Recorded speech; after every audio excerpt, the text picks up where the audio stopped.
Welcome to the Project Mom Podcast. I'm your host, Emily Gorey, mom of a sweet baby girl and an ever-evolving entrepreneur. On this show, we will explore the intersection of motherhood and entrepreneurship. We will share stories of moms just like you and me with the goal of fostering community and comfort in knowing that we are not alone in our experiences. Please take a moment to subscribe to the podcast wherever you listen to ensure you get all the updated episodes and releases.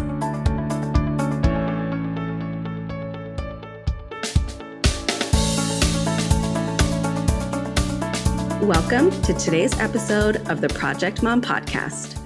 Today I'm chatting with Lani Jackson. She is a business strategist, mindset clarity coach, and founder of Empowered to Profit More, a program for mom entrepreneurs who are ready to design a life and business that they love by empowering themselves to create a customer strategy that brings high profits in time, energy, fulfillment, and income. She is also a mom to 6 kids, host of the Brilliant Mompreneurs podcast, and community leader of the Brilliant Mompreneurs Society. Lani, welcome. Thank you for being here.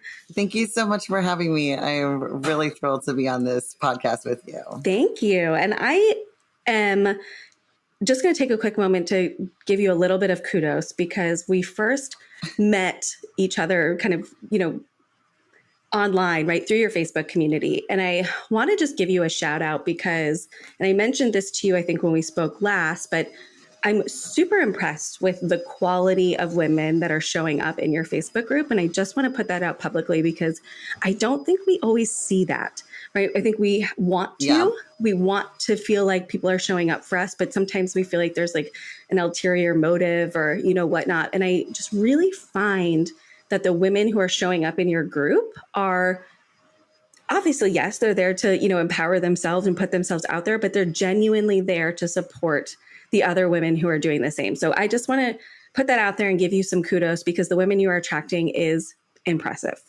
Well, thank you so much. That really, it's a testament to them. And I really intended when I started the group to put out an energy of, hey, I'm not just here to take, I'm here to show up for everyone. And when I show up for everyone, I get the most value. That was a big intention behind it because I've been in those groups that feel like a bunch of takers. Yes. And so that's been a big part of me just trying to really be intentional with it. And I'm really blessed. And it's such a fun group, a fun community. It's turning 3 in November. December 1st. Can you believe it? It's crazy. So. Congratulations. Yeah. Happy anniversary. That's amazing. Yeah. I love that. Well, and maybe we can start with your journey because this is just one of the things that you are currently cultivating for yourself. And I want to really get an understanding of kind of your journey of entrepreneurship and where motherhood came into the picture for that. So maybe give us a quick rundown of that timeline. What did that look like for you as Lani? Yeah. So I jokingly say I wrote my first business plan when I was 15 years old. And I was babysitting for my sister's birthday party. I put on a birthday party for her. She's 5 years younger than me. And so I was babysitting all of her little friends at the same time. And so their moms came and all these 20 little girls were like, this is the best birthday party ever. And I was like, yeah, I hosted it for $100. And that's all the money we spent. And I, because that was what the budget was.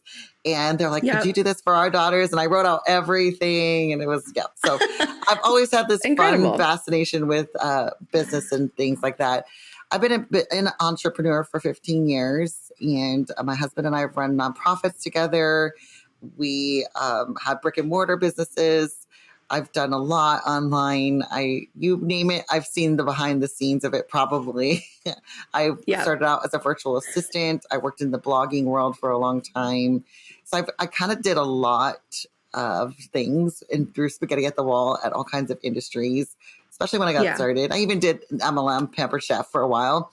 And, 15 years ago is when I had my first baby. And as I grew my businesses, my family also grew. And so ended up with 6 kids there. And we adopted half of them for foster care. So we fostered for a couple years and then adopted our youngest 3.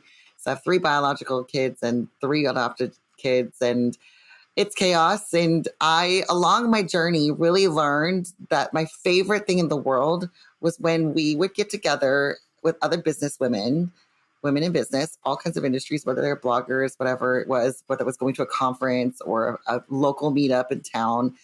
I Yeah. would get lit up and so excited if you started talking to me about your problems in your business or where you were stuck.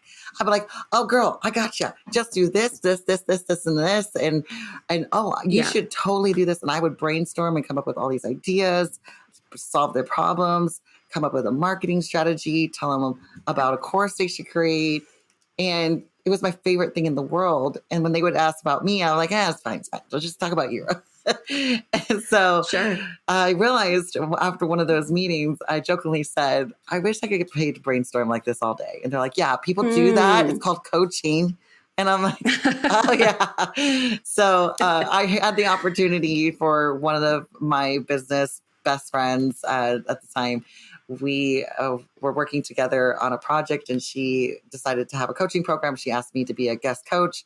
I had the opportunity, and I just fell in love and decided in 2020 to go all in on it and coach full time. So since 2020 is when I was doing it full time, but I've been doing it, for about 5 years, coaching in the industry online and everything unofficially for 15 years probably, but officially coaching for 5 years. And I consider myself a business strategist. So we're strategizing your business and your growth. And, but we're also factoring in mindset and clarity. And I use the word clarity. It's not used a lot. Clarity coach. People think it's a little woo-woo thing. It's not me being clairvoyant. Okay. One of the gifts that I have is to come in alongside someone and say, tell me about where you want to go and what your big dreams are. Then tell me where you're at. And then we clarify the vision to be even bigger and better, and the path along where they are now to where they want to go becomes simple and clear. And I get that over and over and over again when I work with clients. I was just working with someone yesterday. She's like, within 5 minutes, you understood where I wanted to go and how to use what I've already built to get me there. And that's really a key thing that I love doing. And when we could start there with the clarity, we bring in the mindset work, and then we can create a business strategy with ease. That's really fun and easy. Yeah, that's amazing. I think you're right. I think clarity sometimes comes across as a little freaky. Like people are like, what does that even mean? Like, you're just going to like predict this for me? Or like, how do you get clear on that? Like, we can't see the future. So like, how do we get clear on what the future should hold or whatnot? And so maybe we can talk a little bit about that. Like, how do you support your clients in finding that clarity? Because I know for me, a lot of clarity comes from action. So taking, just trying things or taking new steps. And I think, right, your history is a testament to that too, right? You spent maybe almost 10 years going through the motions of, trying out new businesses or whatever. And eventually you got to a point where you were able to find the thing that lit you up. So how do you support your clients in finding that clarity on whether it's the path to get to from A to B, or really finding what point B looks like? Absolutely. Good question. One of the things that we start with is I ask very self-led questions. So 2 things come to mind immediately is, what is the thing that you picture yourself 5-10 years from now doing or having accomplished? Do you see yourself on stage speaking to a room full of women? Do you see yourself retiring early? Do you see yourself having a book published? What are those things that you're like, someday it's going to happen? Start there. Yeah. Talk to me about the someday. And then the other piece is to let go of the expectations of everybody else's shoulds on your business. And if you tell me you want to make 10K months, I'm going to call you out on the BS. Because that is, I would rather you tell me you want to make $9,999 or you want to make, $11,000, $1,200, like something like specific. Yeah. What is it that you need? And then the money is also not the only factor. What is the lifestyle you want? So we dive into lifestyle? What is the freedom that you want to feel? The flexibility you want for your family? Do you want your husband to leave his crappy job? Do you want to be able to allow your kids to go to college and not have to worry about their bills because your business is supporting it? Yeah. Talk to me about that.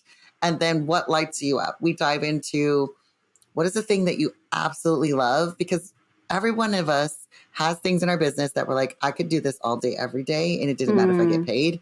And then there's things in our business that we're like, this takes me 9 hours and 22 minutes to accomplish when it should take me 5 minutes, you know? Sure.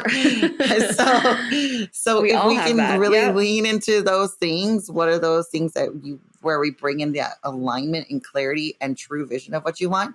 And then we can say, okay, if that's what brings you expansion, I love this word expansion. I use it all the time in my coaching. If I feel expanded with something, I'm going to lean towards it. I feel open in my body. I feel lit up. I feel energized. I feel like I can breathe. On the flip side, contraction. I think of like the kids who are like defeated, like, oh man, I have to do chores. You know, like it's just like we instantly sink into ourselves. We feel like, nope, don't want to do that. I feel like gross or anxiety is coming up. So if you have a business that makes you feel expansive, if you start thinking and talking to me about your big dreams and you're like, if I could do that, that'd just be amazing. I'm just so excited. And then you're like, but then I don't want to do this. I have to do it this way. And you're just, well, come back down. So we want to clarify where you're feeling expansive and let go of those places that you're feeling contracted. I love that. That's kind of a lot on the whole clarity thing. I mean, but there's really no simple answer, right? That's like in motherhood and in business. I mean, it does take effort. It does take time. It takes dedication and reflection to figure all of this stuff out. And I think we can all appreciate that because the kind of who's listening now runs the gamut. You know, a lot of us have our own businesses. Some of us are looking to start businesses because we're in that stage of our lives where we are growing our families, and being out of the home all the time doesn't necessarily align. So we are all in different stages. And I think just trusting that it takes the time to get to a point where you have that expansion, or we are, you know, feeling really light and energized in our work, like it will come if you put the effort in. And I love that just reminder as we go through, you know, this conversation. And maybe talk to us a little bit about that first 5 years for you in entrepreneurship. With you were starting to grow your family, how did the balance or harmony or whatever word you want to use to kind of navigate the two channels amongst other things in our lives, right? It's like not even only the two things we navigate, but like, how did you start? Like, what were some of the kind of maybe expectations that you had, and what did reality look like for you a little bit as you started this process to figure out what worked and what was your highest path? Yeah, I love that you're asking this question because I think this question is left off too often. You know, people like, oh, they like, oh, you're making 6 figures and plus and all these things. But I'm like, hey, guess what? There was like 5 years where totally. I mean, like nothing. So when I first started my business, I really didn't have many expectations for myself. I was just hopeful. I was hopeful. I would say that's where I was. I was really hopeful. I didn't know. It was really when the online space was really getting to the point where you could monetize it and people were understanding, oh, I can make money online and not have to go host parties in people's homes or peddle products. Right. And so blogging was really taking off at the time. And I started a blog. My sister told me I should start a blog. I would love the Pioneer Woman. So I copied her style of writing recipes. And one of my friends from college reached out to me and she's like, hey, do you want to write some recipes for my blog? And I was like, sure. So she paid me $12.50 a recipe. And that was the recipe development, the photography, and putting it into the WordPress website and editing and all the things.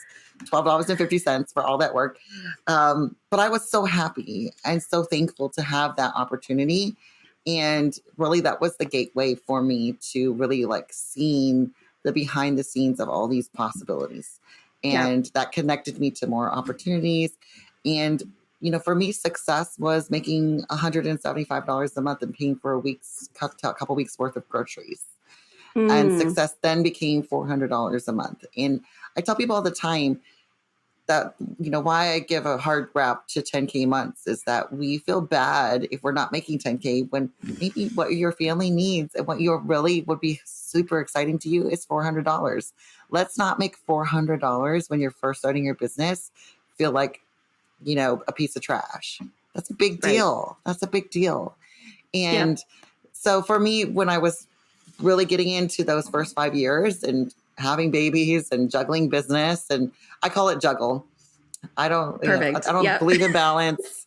I don't know if there is a harmony because I was very hormonal at the time.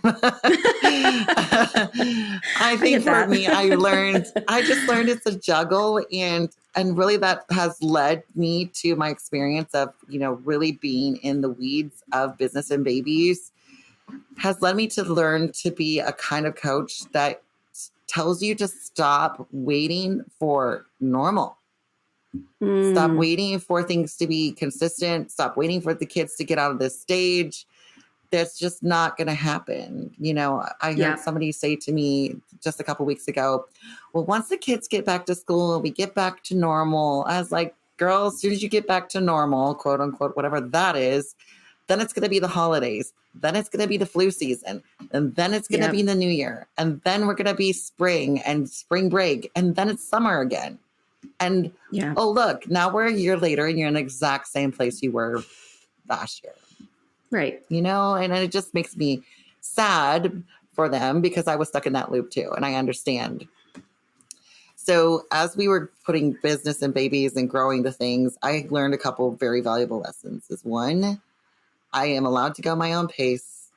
And I need to stop comparing my journey and my story and my pace to everybody else because I do not know the facts behind the scenes. Yeah. I mean, that's and I just want to touch on that quickly. And then I'd love to, if there was anything else you wanted to share, I don't want to cut you off, but I think money is the big comparison trap. I think like when people are like, I want to make this much, or I want to do this. It's like, where did you get that and why, right? Does it align with what you're looking to do? And can we get out of that cycle, that comparison trap of that it should have been this quick and I should be making this money at this point. So it gets hard. And we sometimes need somebody to call us out on what's the motivation there? Why that? Why the money? Right. And what is that money going to actually do for you? And like, is it a magic wand you're imagining? I use this word when I coach my clients. I tell them there's something we need as women. We need two things. We need support and security. And we need them in our mom life. We need them as women. We need them in our marriages, our relationships. We need them in our business too. It's unique to each one of us. So what is the security number you need? Don't tell me 10K months. So tell me so for instance, what I told you at first was my first security number was $400. That was a big deal. If I could make $400 a month, I would be providing for my family in a very real way. And that made me feel good about the time that I was spending in my business. It helped me not feel mom guilt. It made me feel like I was contributing. So that was my first security number. My next security number moved to $1,000 because I was like, $1,000 will pay for this, this, and this, and will relieve our budget this way. It'll make me feel really good. That's what I needed. Now I wanted more, of course, but my goal was if I met this minimum, then I could take the pressure off. Instead of pressuring myself to meet this big jump, I can meet my first goal that relieves my nervous system. And then that allows me to play and have fun and scale. So a lot of times when clients come to me, they don't know their security number and they're shooting for their big goal number and they're completely dysregulated in their system because there's no security. And so everything feels stressful. Everything feels like I have to find a client. I have to make a sale. I have to do this. And it's just like, oh, there's so much like really hard energy and your nervous system is just exhausted from not feeling safe. So let's get you feeling safe and secure. And most of the time, when we dive deep, it's a number like $2,000, $3,000, $4,000, maybe lower, maybe bigger, but depending on where you're at with your business, it grows as your business grows and you get more consistency and bigger numbers. Your security number is kind of like, I call it your floor, becomes a higher floor. But knowing that can allow you to make better goals and better, like, okay, I can regulate my nervous system. Then now I can play and grow my business without a dysregulated nervous system. Yeah. And I can imagine, right, at that point, we're also able to show up in a way we want to in other facets of our lives, with our partners, in our relationships, with our kids, with our friends. Maybe we can give ourselves permission to like have a hobby, you know, that's something that doesn't require us to bring in any money associated with it. Yes. I don't want your livelihood number to be the same as your goal number. Because those are two different things. If our goal number is what we're expecting for livelihood, you just, that's shaky. That's very scary. What if I don't hit that? Yeah. So we need those two goals to have clarity. Yeah. I love that. And I'm curious kind of how you support your clients that perhaps you have that conversation. And I wonder if this kind of stemmed or mirrored your experience at all, either of like, you know, from what you had shared, right, there were some pivots along the way. So how did you, in your experience, and how do you support your clients? Perhaps you're having these conversations and you're like, what I'm currently trying to do in my business maybe can't afford me that security number right now. How do you help them find clarity on the pivot that will give them the maybe expansion we're looking for and the security number? Because I imagine, I know personally from experience, I can imagine some of those listening, right? It's like, I dedicate myself to trying something. At some point, maybe we come to the realization that it's just not working for us anymore. We thought maybe this was the path and it wasn't. So how do you support your clients, long-winded question, in maybe that recognition and then trying something different? Oh yeah, that's a good question.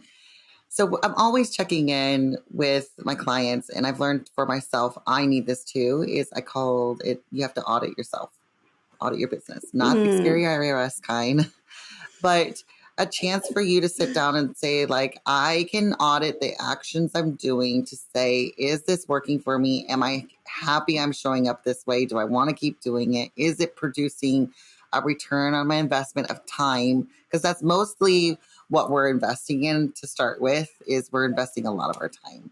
I tell people you're investing in your business no matter what, whether you're spending money or you're spending time, you're investing.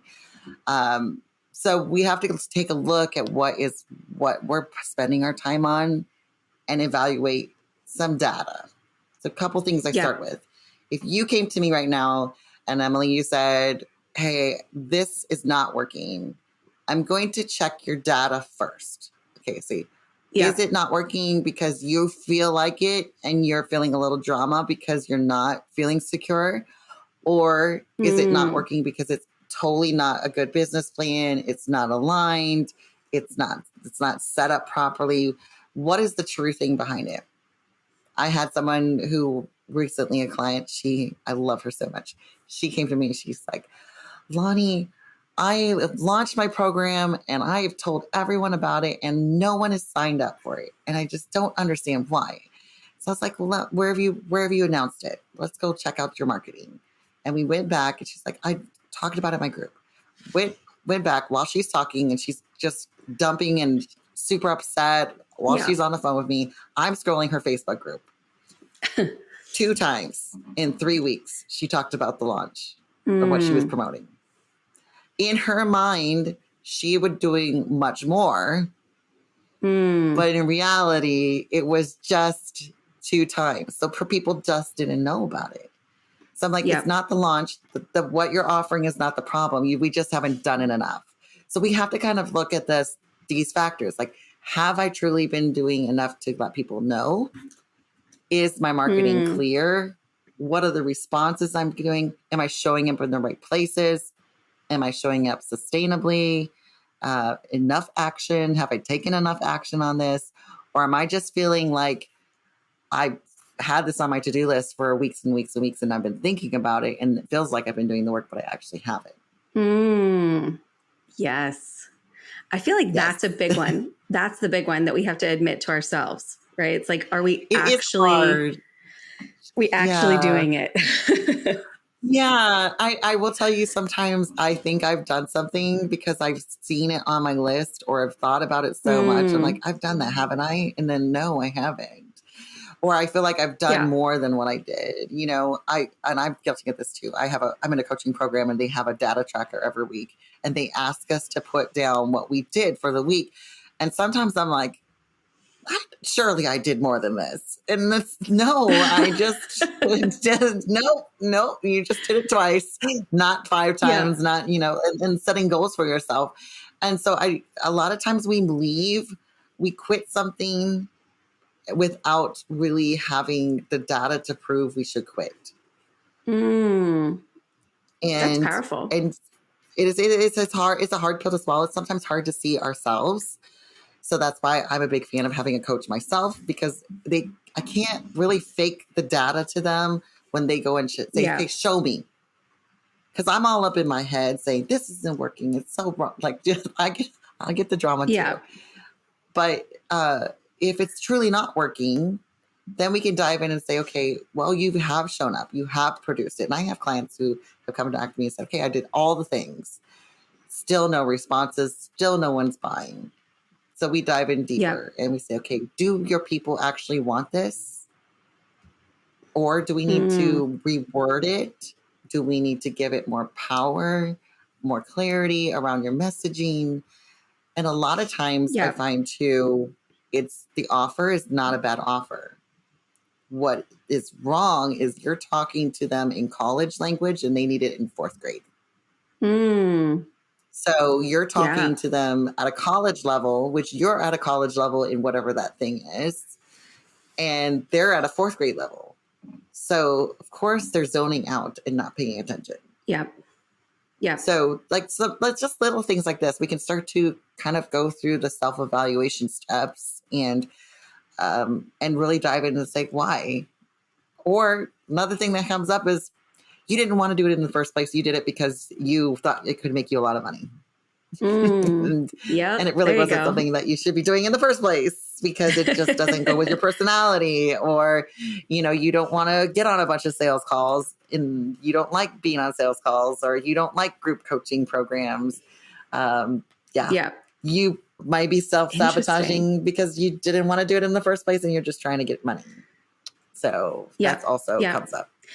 It's interesting because I think without the outside reflection, we don't always have those hard conversations with ourselves. So it's so important, like you said, right, to have somebody to help you reflect on that and maybe ask some of the tough questions that we're refusing to ask ourselves in some of those situations. So maybe talk to us a little bit about in this journey or evolution of entrepreneurship that you've had.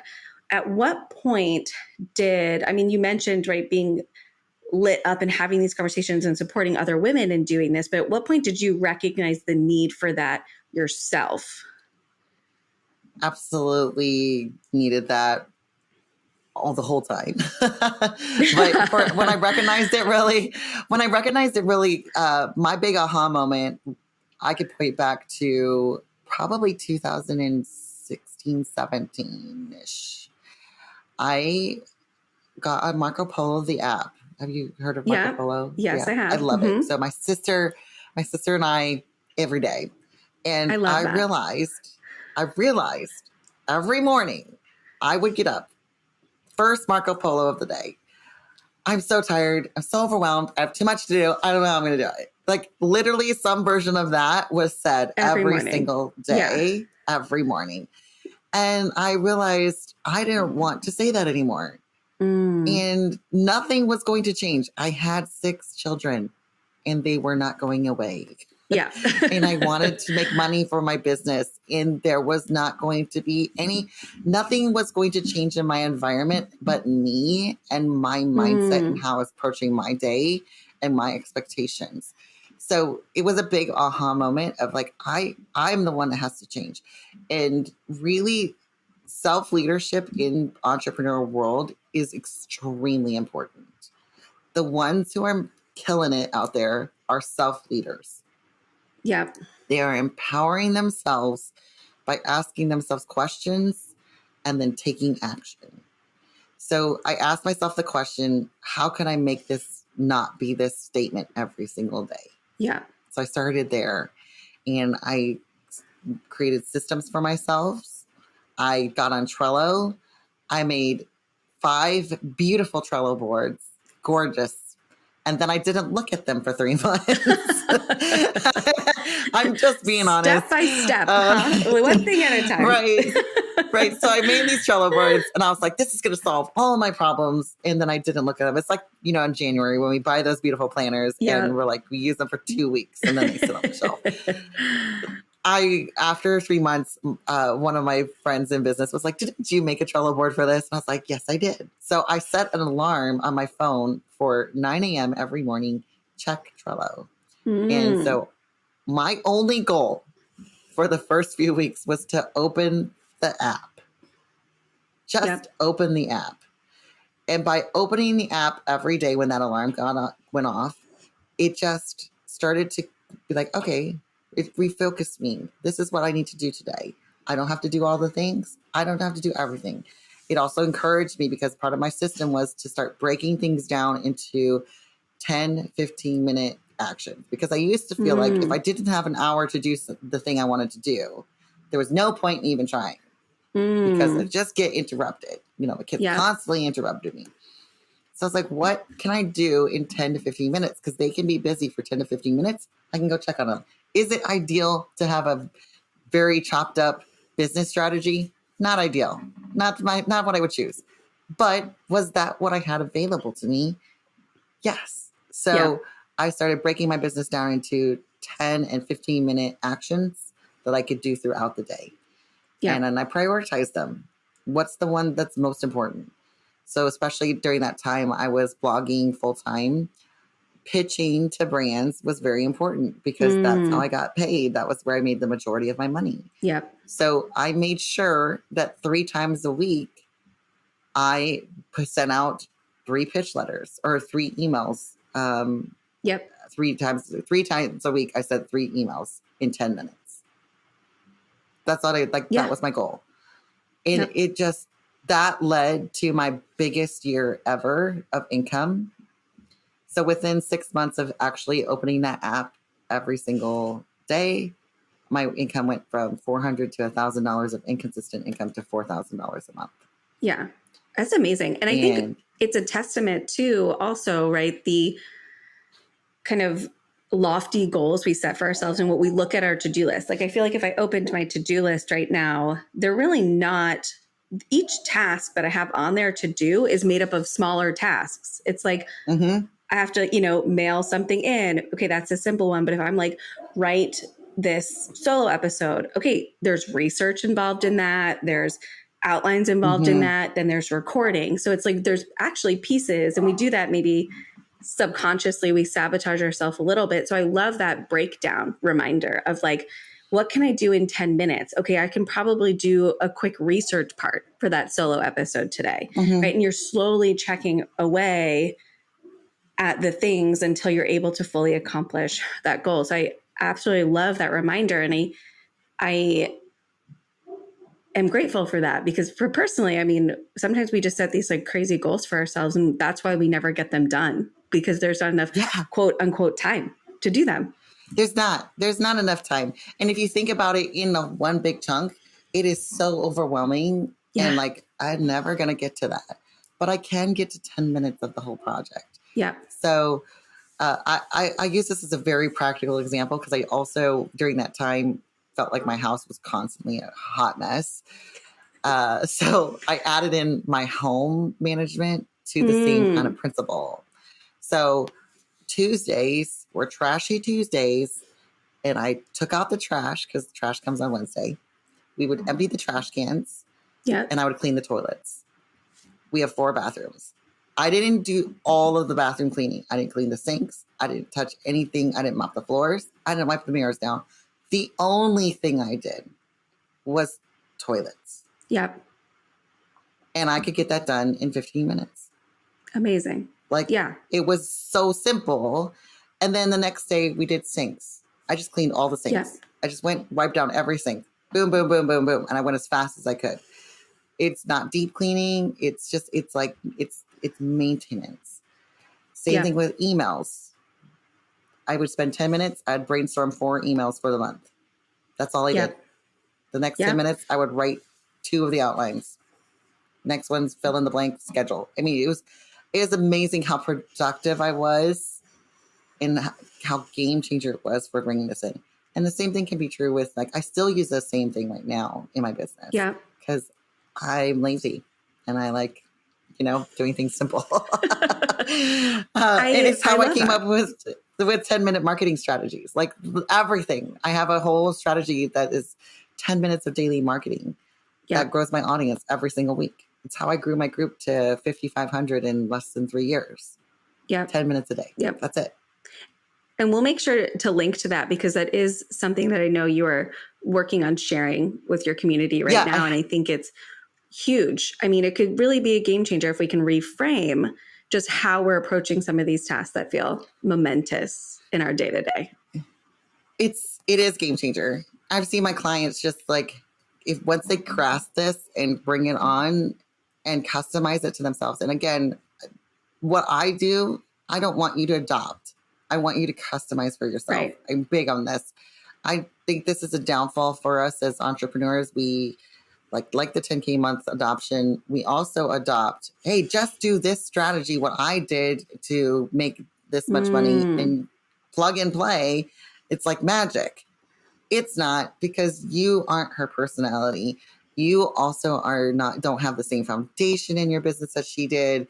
You don't have the same connections.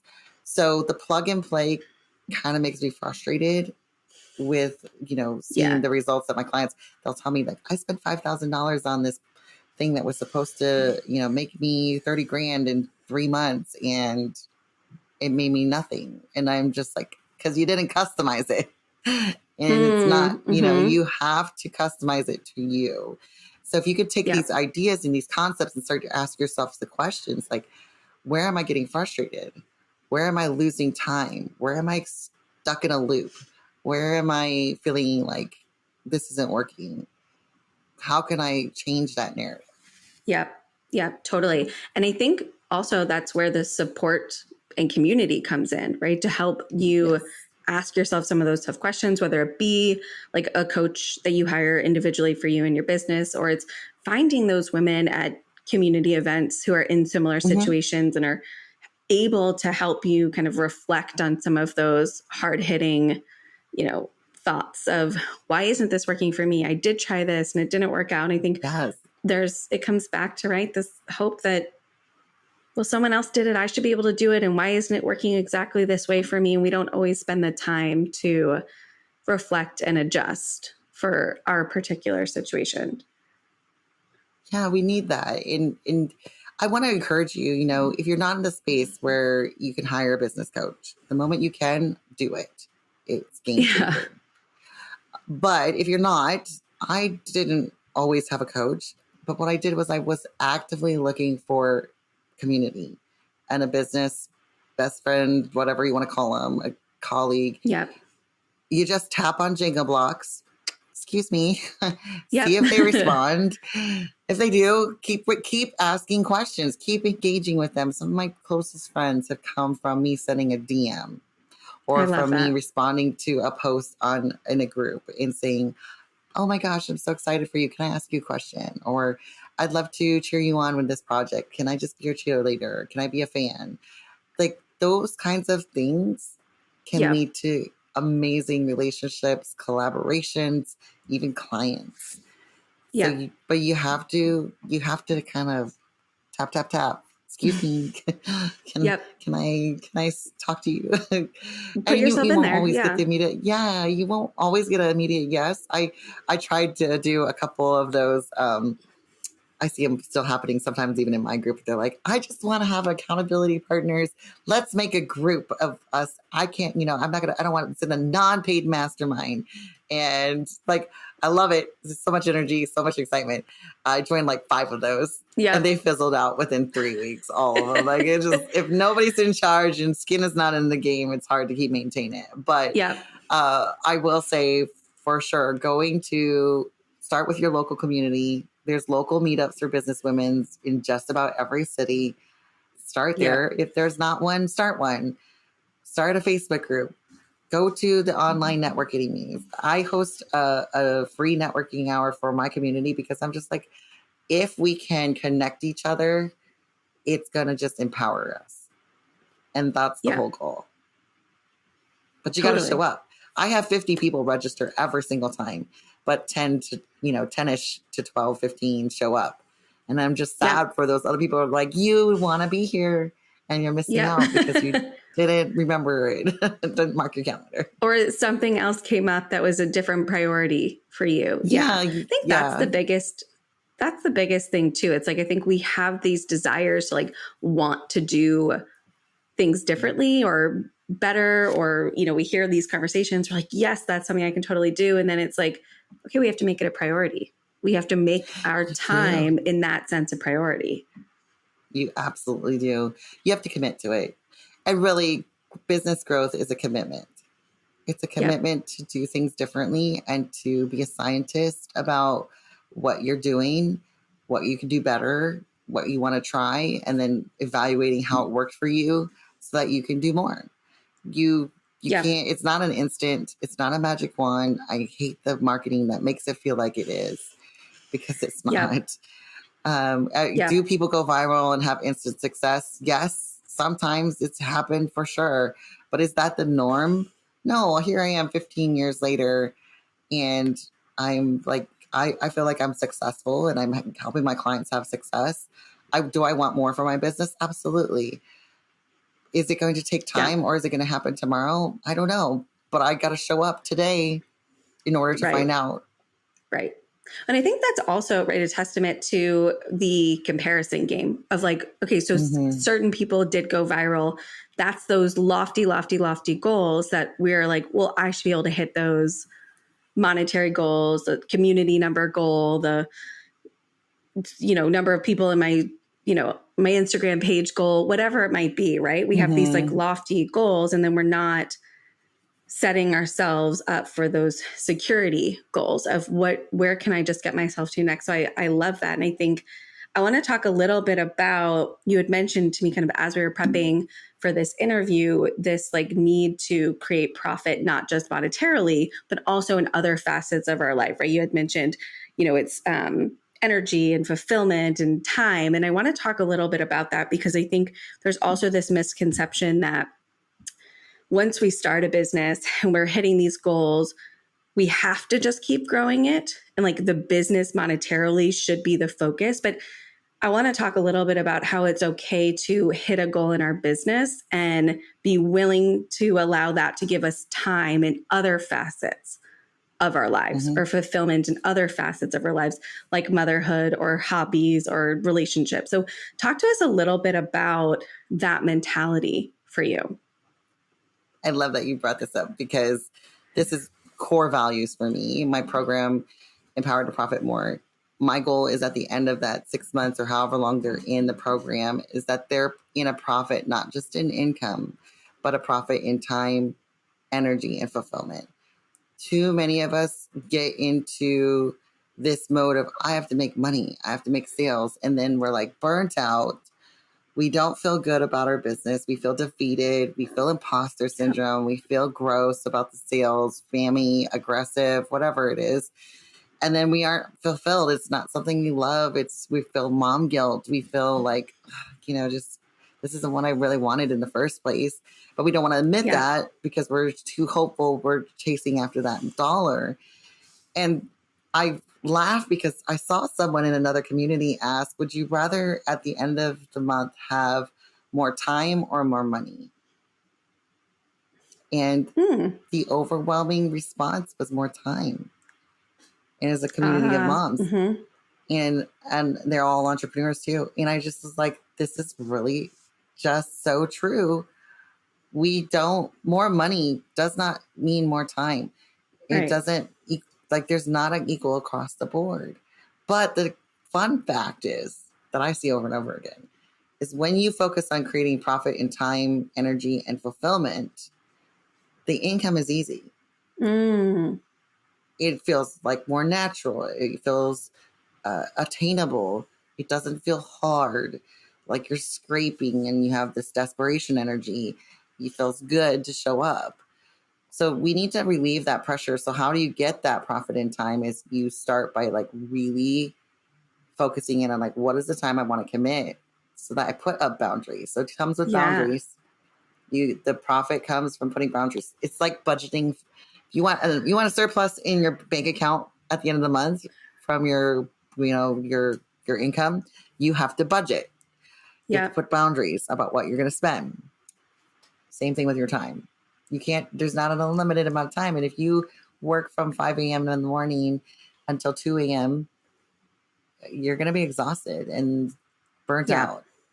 And so put up some realistic time, choose strategies and things in your business that light you up, give you energy, find ways to do them, to make them simple, to make them flow with you, release things that are not aligned.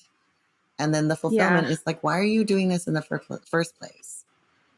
What is it that you want from this business? Is it to be like applauded?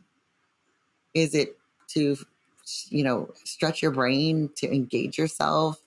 I know a lot of moms are like, I started my business because I needed a creative outlet.